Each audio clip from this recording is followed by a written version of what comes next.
So good morning to all of you. Welcome to Namaste. Welcome to the experience of Namaste.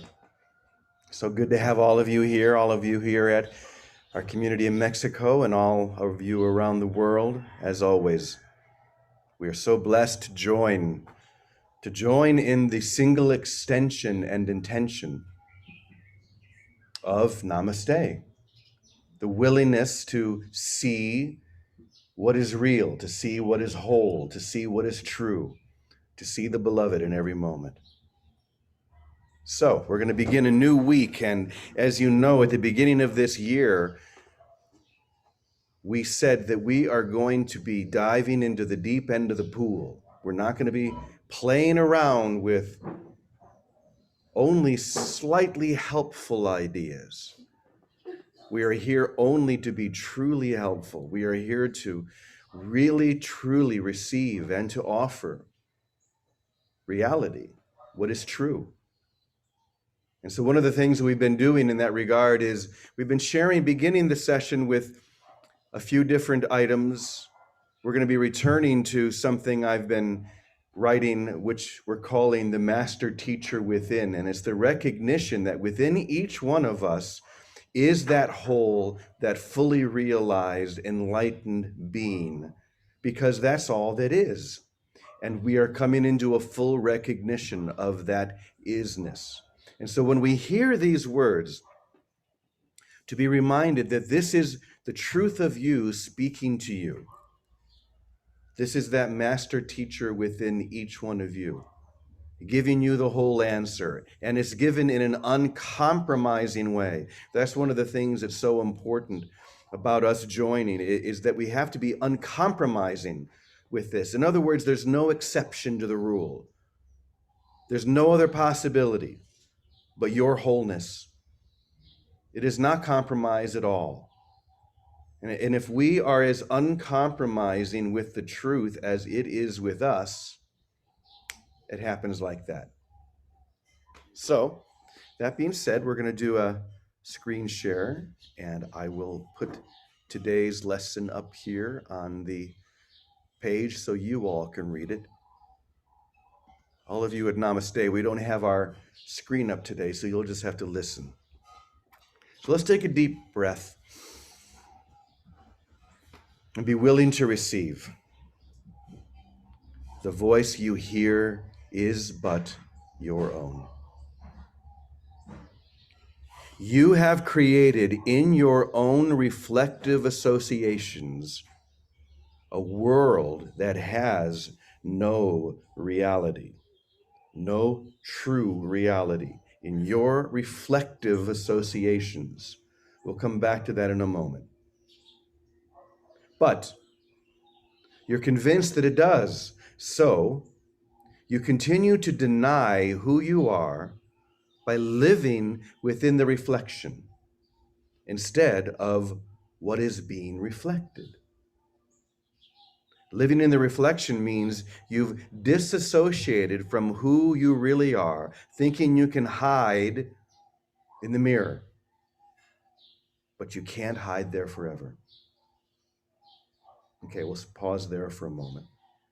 This is an amazing idea, trying to live in the reflection rather than what is being reflected. You've created your own reflective associations.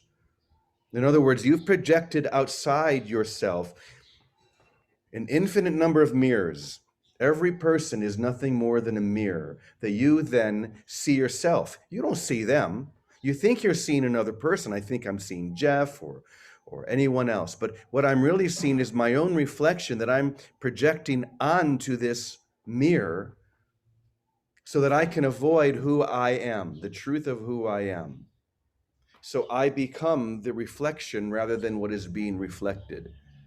I disassociate, but I can't stay a reflection forever because the truth within me, the reality within me is always bursting forth. The love, the light, the holiness within me is always seeking to be known. And that is the feeling that we all sense within us that is always expanding out, is always seeking to be realized, that yearning, that longing that we all feel at the center of our being. You can't hide in a mirror forever. Okay, now that we have that, let's go a little further. You've heard it said that God created the world because the only way God could know itself was by creating something that seemed to be the opposite of what it knows itself to be. How many of you have ever heard that idea before? That God had to create something other than God to know what God was. It's the same as saying that you can't know what goodness is unless you experience the opposite of goodness, or you can't know that you're unhappy unless you experience being sad. Okay, you ready for this? Here it is. This is one of the craziest ideas you've ever designed to justify what has no justification. Let it go. The idea that God somehow created the opposite of God in order to know God. This is one of those pop ideas that gets thrown around a lot to justify you being in an unjustifiable situation, that it's possible for you to truly be anything other than who you really are, the I am presence within you. Once again, this has to be uncompromising for you to know and to experience the uncompromising love that is always yours. If we justify, which is what that idea is, well, the reason why this is happening is because of X, Y, and Z, instead of realizing this isn't happening. It's only happening in the reflection or in your mind. The sooner you get that, the quicker the transformation is going to happen. Okay, now that we've broken that idea for you, once again, this is one of the craziest ideas you've ever designed to justify what has no justification, that God somehow created the opposite of God in order to know God. You think it makes sense, and that's the reason you still find yourself here, in perception, in the split mind. Let go of that one idea and you'll pop into heaven instantly. You'll pop into heaven instantly the moment you let go of the idea that God has to be reflected somewhere to know what God is. There's never an instant that wholeness knows anything but the wholeness.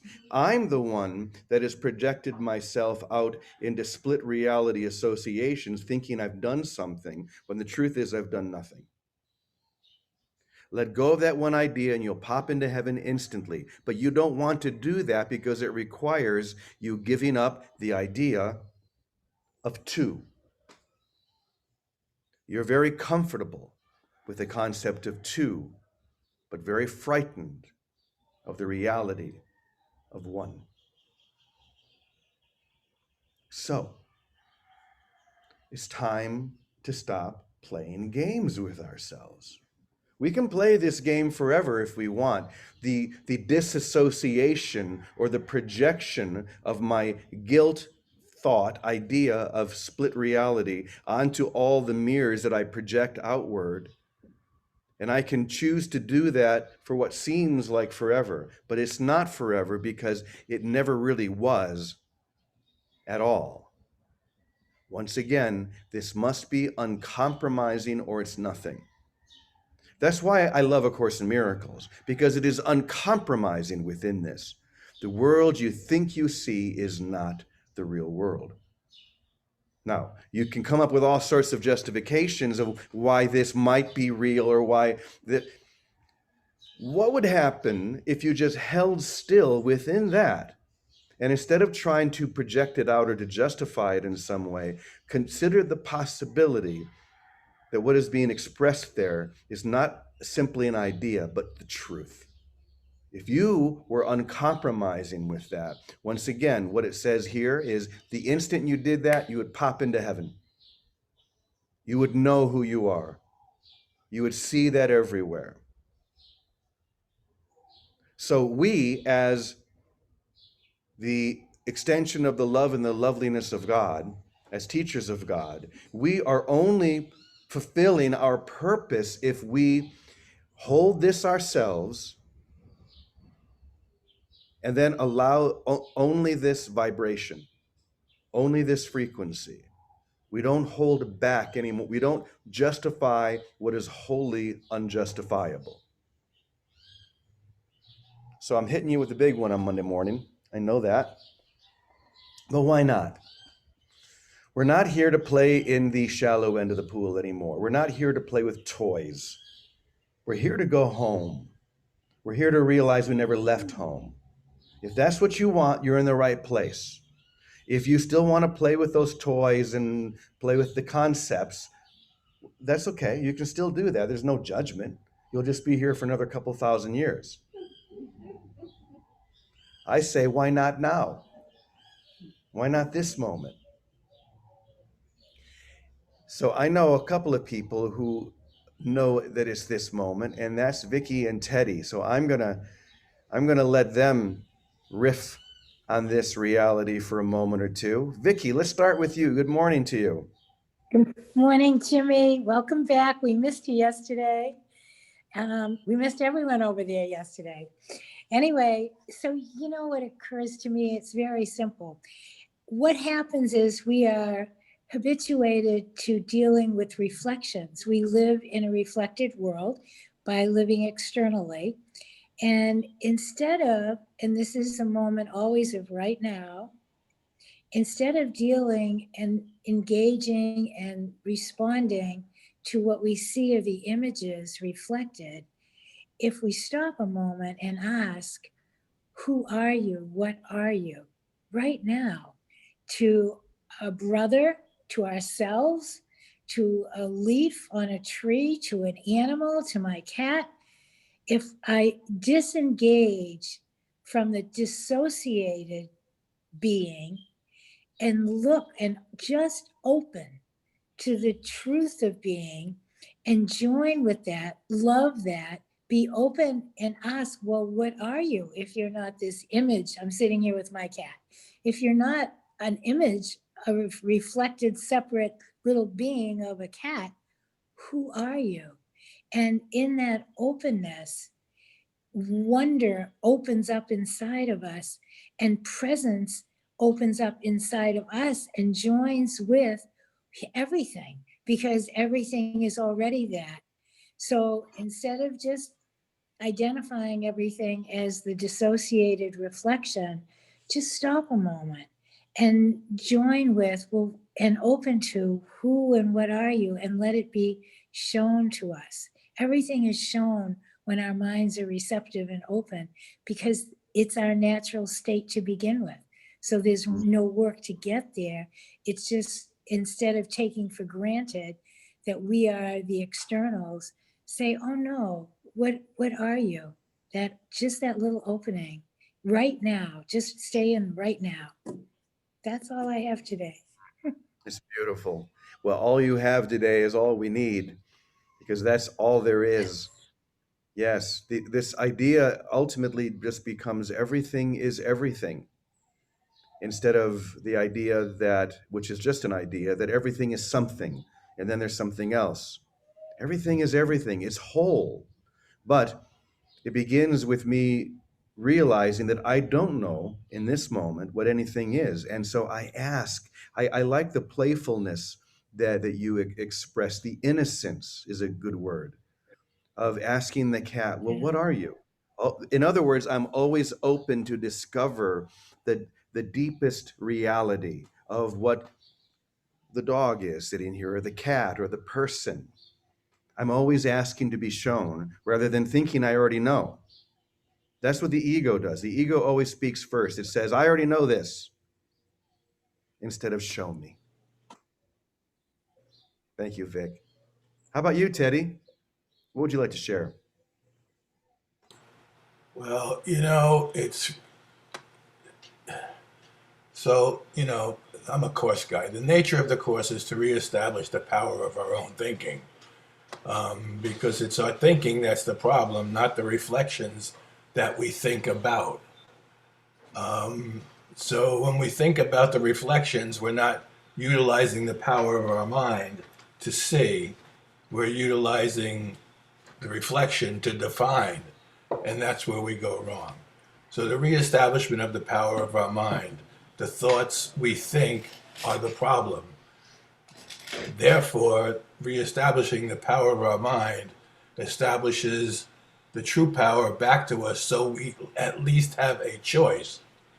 And when we begin to choose, that's why we go to a happy dream first.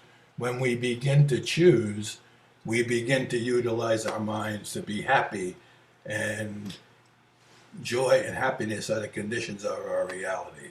So that's the step we got to take. We have to take the step from utilizing the reflections to utilizing the power of our mind. It's And the how do we thought. do that? How do we take that step? Well, you just have to see, you just see it. You begin to do it in small ways. That's what, it's true. You, in the morning, you decide to have a cup of coffee. And so there you make the coffee. Now, the decision in your mind to make the coffee is what brings the coffee to you. It's that simple. The decision in our mind can bring heaven back to us because heaven is in our mind as an idea, as we are in the mind of God.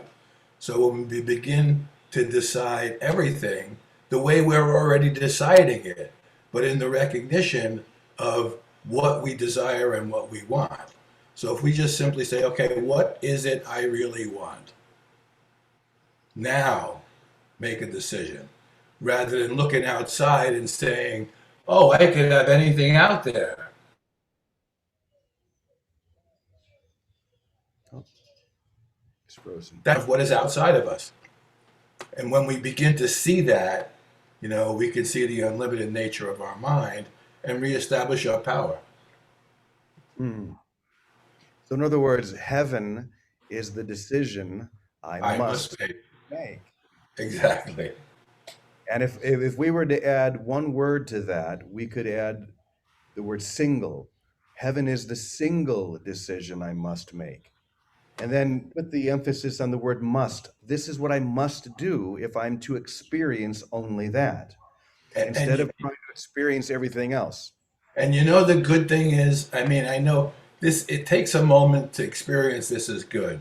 The recognition that I really don't know how to find heaven because I've been so lost in my own reflection allows us to sit there for a moment and have something dawn on us that is not of our mind and begin to join with that and utilize the direction that we get within our mind. Because in the joining is the reestablishment of the non-separation of reality. So without joining, you can't do it. So this can seem very heady and intellectual until we do it. Right. And then it becomes very simple and experiential. So we don't want this to be a concept that's very intellectually whatever. We want it to become a simple reality. So I'm going to ask both of you, how do we do that? How do we just be this teaching? Vicky. Okay, well, it really is as simple as welcoming everything. Like just whether it's a cup of coffee or whether it's a book or a brother, to show up and be very present and welcome it and let every moment be complete unto itself. Because remember that the ego's thinking has always got past and future. It never wants to be located right now, because now is where heaven is. So if we can start being here right now without an agenda, without any outcome, without trying to get again, just trying to be, trying to join, try to be kind. That's what we were talking about yesterday. To bless. And that's a way of joining. And it is that one problem that we all feel separated from what we've projected out. And the only solution is that we're not separate, but we can't go get it. We have to be receptive to it as we're receptive within ourselves. So a state of being open, and it is childlike, it's open and receptive, and it stays here right now. That's why it ends up enjoying everything.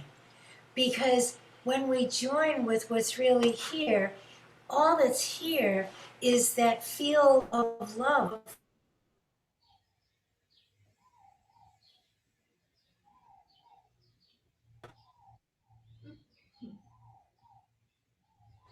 I think it's our internet. He's still talking. Come on back.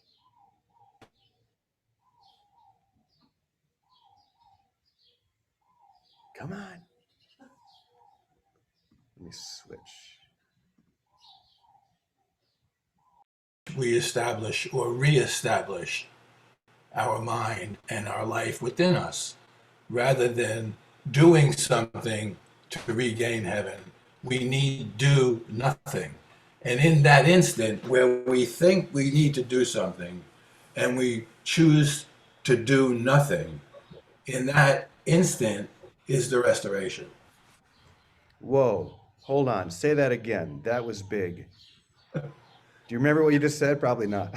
So, no, it's in the moment when we think we need to do something, when we remember I need do nothing, in the stepping back from the need to doing because we think we're in need at all, in that stepping back just for that instant, there's an open space that allows us to have a different experience of who we are exactly as we are right here and right now.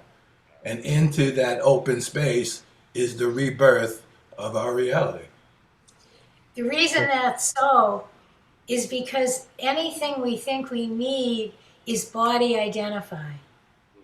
When we stop that and say, wait a minute, I couldn't, everything I need must already be here. Then we're not identifying as our body yet. Maybe we haven't come into the realization of the light yet, but we will, because it's inevitable, because we're not blocking it with false needs of a body. Yeah. So, The theoretical framework helps. Just hearing the theoretical framework about who we are compared to who we think we are sets up a dichotomy not based on opposition, but based on wholeness. So giving Once up you the experience that wholeness, that's it. Yep, that's it. No That's going it. back. It's impossible to go back because there's no place to go back to then. Oh, that's beautiful. So all we really need to do is to give up the idea that I need to do anything. And then I come into the experience that I need do nothing, that I am already whole. I am already home. I am that. It's that simple. Now, if we could just let it be that simple, we would pop into heaven like we heard. Thank you, guys. Brilliant. I love starting off a Monday morning like this, just at the razor's edge. No holding back. All right. So, anyone here at Namaste want to share anything before we zip over to the Zoom room? I'd like to share something. Come and sit right here. I haven't shared yet at your morning stuff. Beautiful. Oh, do I have to be on camera? They got to hear you. And hold on. They got to hear me? Well, I guess they're going to see me now. Hi, I'm Kenneth. Give you the mic. All right, Jim, you finally said it. And I think you may have missed it, so I got to bring it back out. Okay, I'm a 12-stepper from way back. So this morning, the first thing I heard is half measures availed us nothing. Yeah. I don't have a lot to share, but I had to bring that forward because for someone who started off, 25 years in the 12 steps and then made the transition to the Course in Miracles where it's no compromise, I still hold on to Bill W. Half measures availed us nothing. Oh my gosh. Thank you. So you know what I want to say? You know what I want to say to that?